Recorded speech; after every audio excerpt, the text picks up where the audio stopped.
My dear friend, आज हम आपको एक ऐसी बीमारी के बारे में जानकारी देना चाहते हैं जो हर दूसरे इंसान को है, पर हम उसके बारे में चर्चा करने में संकोच करते हैं। दोस्तों, माफी चाहूंगा, इस वीडियो में कुछ दृश्य आपको शायद असामाजिक लग सकते हैं, परंतु इस बीमारी के बारे में जानकारी देने के लिए ये बहुत जरूरी है।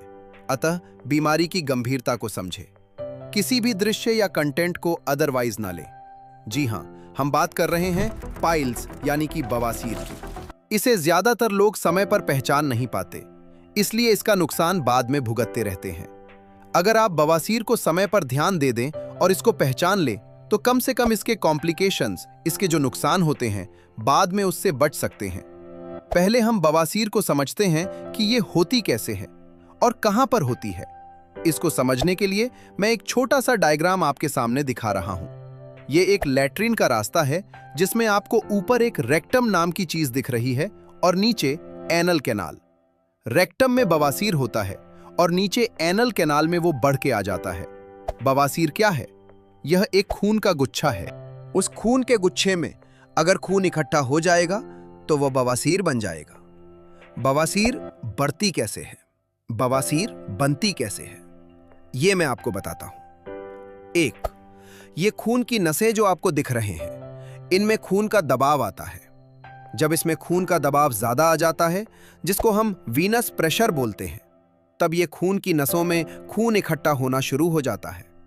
एक दिन में कुछ नहीं होता, धीरे धीरे करके इसमें खून का दबाव बढ़ता जाता है और खून इकट्ठा होना शुरू हो जाता है। धीरे धीरे ये नसें फूलने लगती हैं और फूली हुई नसों को हम बवासीर बोलते हैं।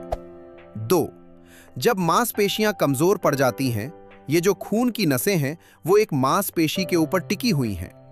अगर वो हमारी मांसपेशियां कमजोर हो जाएंगी तो खून की नसें नीचे लटकने लगेंगी और खिसक के नीचे आ जाएंगी, जिसको हम बवासीर बोलेंगे।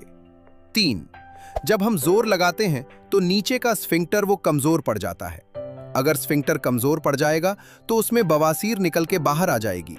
उसको भी एक तरह का बवासीर बोला जाता है। बवासीर के प्रकार, दो तरह की बवासीर होता है। एक इसको बोलते हैं इंटरनल हेमोरॉइड, जिसको इंटरनल अंदर वाली बवासीर बोलते हैं। दूसरा होता है एक्सटर्नल हेमोरॉइड, जिसमें बाहर गांठ दिखती है। दोनों में क्या फर्क है? जो बाहर वाली एक्सटर्नल होती है, उसमें आपको एक खून का गुच्छा दिखाई देगा जो चमड़ी से कवर्ड होगा, और वो एक गांठ सी दिखती है जो बहुत दर्द करती है। उसको एक्सटर्नल हेमोरॉइड बोलते हैं। और जो अंदर से मस से निकल के बाहर आते हैं जब आप दबाव लगाते हैं, जब आप बहुत देर तक बैठते हैं, उसको इंटरनल हेमोरॉइड्स बोलते हैं। बवासीर के शुरुआती लक्षण या पहचान, जब आपको मोशन आने में बहुत देर लगती है, आप टॉयलेट सीट पर बहुत देर तक बैठते हैं, तो समझ लीजिए आपको पाइल्स की दिक्कत शुरू होना हो सकती है। यदि ब्लीडिंग आती है लैट्रिन के रास्ते, तो समझ लीजिए बवासीर बनना शुरू हो गई है। जब आप बाहर खाना खाते हैं और खाना खाने के बाद आपको अगले दिन कब्ज हो जाए या मोशन खुल के ना आए, तो समझ लीजिए आपको बवासीर बनना शुरू हो चुकी है।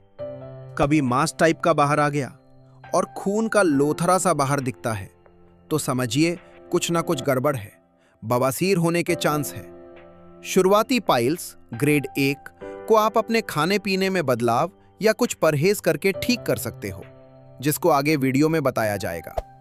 ग्रेड 2 या उससे अधिक वाले पाइल्स के लक्षण, शरीर में कई तरह की जटिलताएं, कॉम्प्लिकेशंस हो सकती हैं, जैसे ज्यादा खून बहना, ब्लीडिंग, मल त्याग के समय बार बार ताजा खून आना, लगातार खून जाने से एनीमिया, खून की कमी हो सकती है।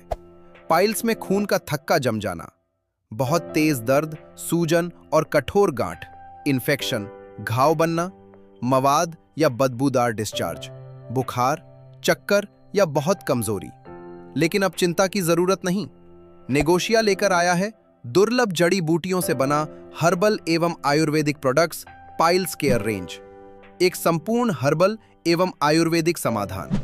नेगोशिया पाइल्स क्यूरिफाई सिरप, ये ब्लीडिंग कम करने और मल त्याग को आसान बनाने में सहायक है। 20 से 30 मिलीलीटर सुबह और शाम खाने के बाद लें। नेगोशिया पाइल्स क्यूरिफाई कैप्सूल, ये अंदर की सूजन कम करने में मदद करता है। एक कैप्सूल सुबह और एक कैप्सूल शाम गुनगुने पानी के साथ लें। नेगोपाइल्स क्रीम या जेल, ये तुरंत ठंडक और आराम देता है। दिन में 1 से 2 बार घाव वाली जगह पर हल्के हाथ से लगाएं। नेगोशिया डाइजेस्टिव पाउडर, ये कब्ज दूर करने में सहायक है, जो पाइल्स की मुख्य वजह होती है। 1 चम्मच रात को गुनगुने पानी के साथ लें।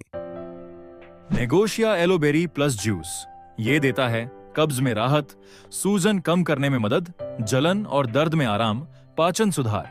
20 से 30 मिलीलीटर। खाली पेट सुबह शाम गुनगुने पानी के साथ भोजन से 30 मिनट पहले लें। इन 5 प्रोडक्ट्स का सही उपयोग देता है आपको संपूर्ण पाइल्स केयर, अंदर से भी और बाहर से भी। पाइल्स की समस्या का संपूर्ण इलाज के लिए नेगोशिया पाइल्स केयर कॉम्बो कम से कम 3 से 4 महीने लगातार लें। यदि आप जल्दी रिजल्ट चाहते हैं तो अपने खाने पीने में बदलाव करें। 1. अधिक से अधिक मात्रा में पानी पिएं। दिन में कम से कम 5 लीटर पानी पिएं। 2. हरी सब्जियां खाएं तथा फलों में पपीता, सेब खाएं, क्योंकि इन सब में फाइबर होता है। 3. अगर आप नॉन वेज खाते हैं, मीट मछली खाते हैं, तो उसको कम कर दीजिए। 4. अल्कोहल, दारू और सिगरेट, इनको कम कर दें। 5. आप मल्टीग्रेन आटा, जिसमें बहुत ज्यादा फाइबर होता है, उसको ज्यादा से ज्यादा खाएं। परहेज या सावधानी।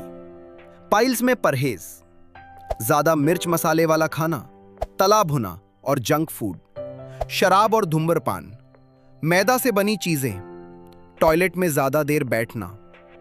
अब दर्द और परेशानी को कहें अलविदा और अपनी जिंदगी को बनाएं आरामदायक और तनाव मुक्त नेगोशिया के साथ।